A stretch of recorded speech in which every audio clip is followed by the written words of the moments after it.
Blanca, it's worth mentioning that Prague is currently enjoying one of the highest, modal split for public transport in Europe. So it's really encouraging to see that, the growing customer satisfaction above 90% is secured. So job well done, definitely.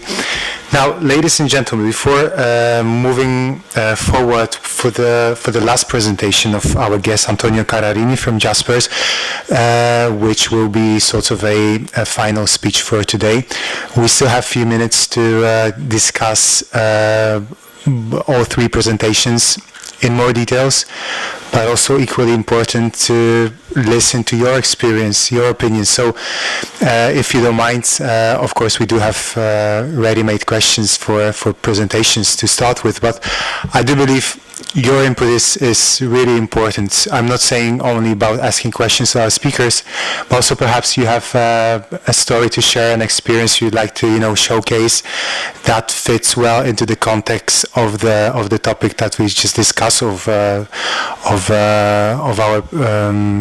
presentations that have been just shown. I just opened the floor right now for anyone who dare to share his positive, critical, neutral comments. I do understand we are tired, but okay, let me then perhaps briefly. There is a gentleman very well known. Okay, sorry for the time. Tanas Perjes from Hungary. A question, just a small question to Mrs. Brozova. I wonder how big this sample size was. You said you had two type of sampling or a survey on site, on the road, and you said there was one for it's a where from and where to survey at the stops, tram stops, if I understood it correctly, and the other one was a campaign where you distributed leaflets or something like that for passengers. Can you just tell us? Yes, so the first one, asking at the stops about the destination of travel, that was about 14,000 people altogether, I think, but it was different areas. So in each of the areas it was about 1,000 to 2,000 people. And the other one about the questions on the stops, and people were writing in.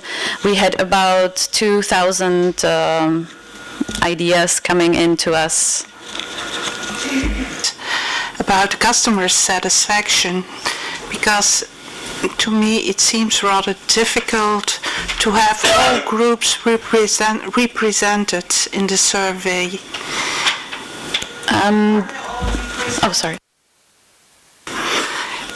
You mean the customer satisfaction survey that was taking place on the buses and on the stops? There was contact face to face, and somehow they should be represented. Someone else does that for us. We don't do it ourselves. And there's more than 1,000 people answering, and the company that does it for us says that the different categories of people are represented.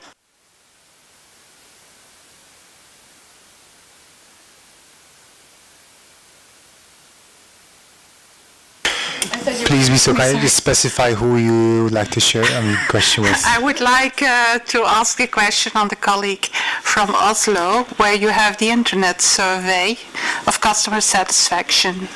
And I wondered whether all groups are equally represented if you do it by internet.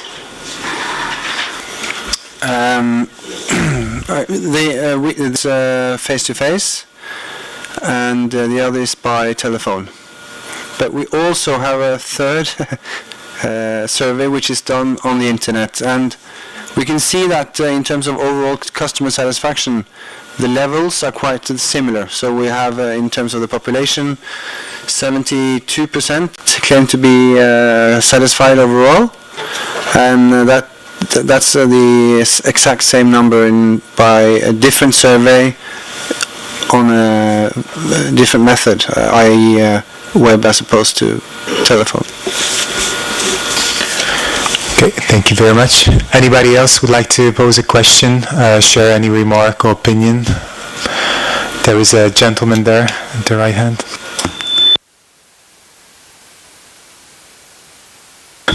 Yeah, I have a question to Mr. Alfred Sandal, maybe apply to other public authorities too.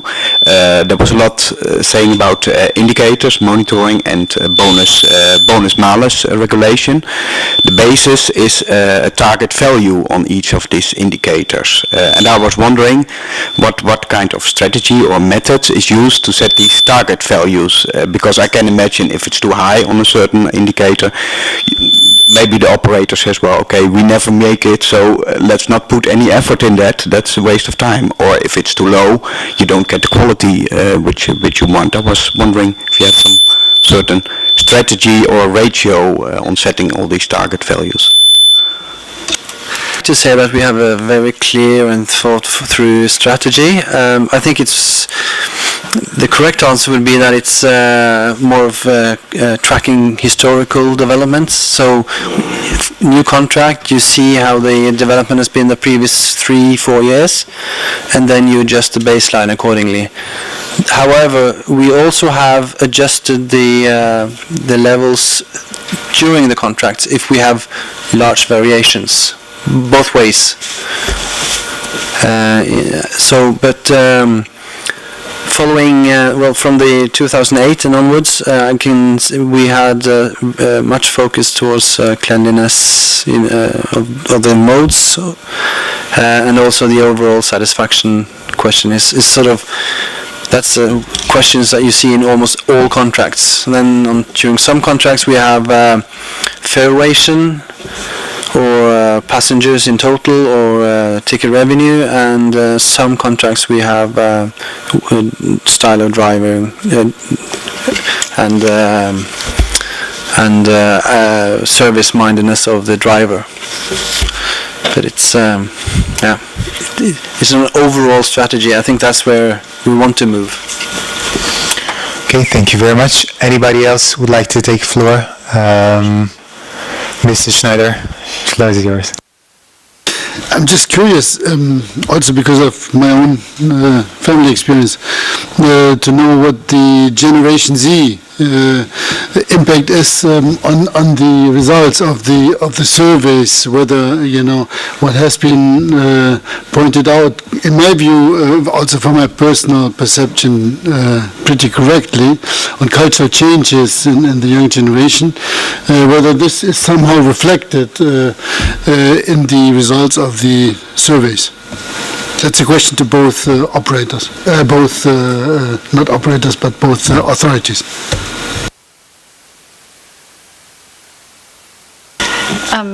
I'm not sure. I'm afraid I don't have any data to support this, or not yet. Maybe later. So I guess my answer would be the perfect solution that I tried showing you. If you had that question, you can just look at a specific time and date or line or contract, and you can drill down and by age, for instance. So you can see that our younger audience, they tend to use public transport more because they don't have a driver's license or own a car, but the older would be still the most satisfied with public transport service. And something happens when you have children, I guess, to put it broadly. But I guess giving you access to the solution, you can feel free to look up the answer yourself. Thank you very much. Perhaps the last question to Dr. Baim. I'll be also especially interested, if you could elaborate for 1-2 minutes, how you see the evolution of sort of this customer feedback in the next, I would say, 3-5 years. If you see, how technologies are growing, public transport is being fed with more and more relatively more and more found, especially in our cohesion countries. How you see, how it will evolve in the next 5 years. We are, moving more and more into cloud and online and smartphones. How do you see it from your perspective? I think the smartphones break the barrier of official contact. This is the most important for young generation.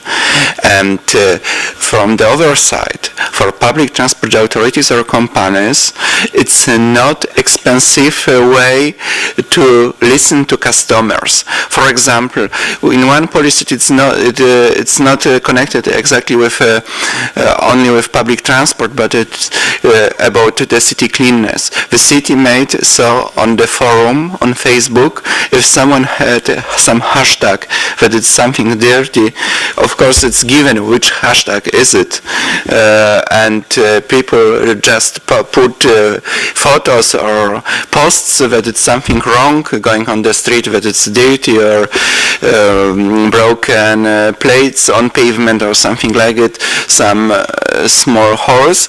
The city analyze it. It's one person, and when this person says to municipal police, if you will go through this street, please notice if we should send some cleaning up team to make clean around and to send team to repair pavement. And of course, this is a relatively cheap form of contact. If someone gives you information, you don't need to control everything. The second thing what I can say, it's very effective to have a good one person who is recognized among these young people. It could be some speaker of company who answer personally for all posts. In Poznań, in PK Poznań has it that officially the speaker of company answers to the posts. For example, the tramway was late, and this is not first time. The answer is, of course, that we know, we are aware, we would like to improve it in some weeks, and we will write down the answer. This is not a huge cost, and I think it will be the evolution of the contact with customer will go in this direction.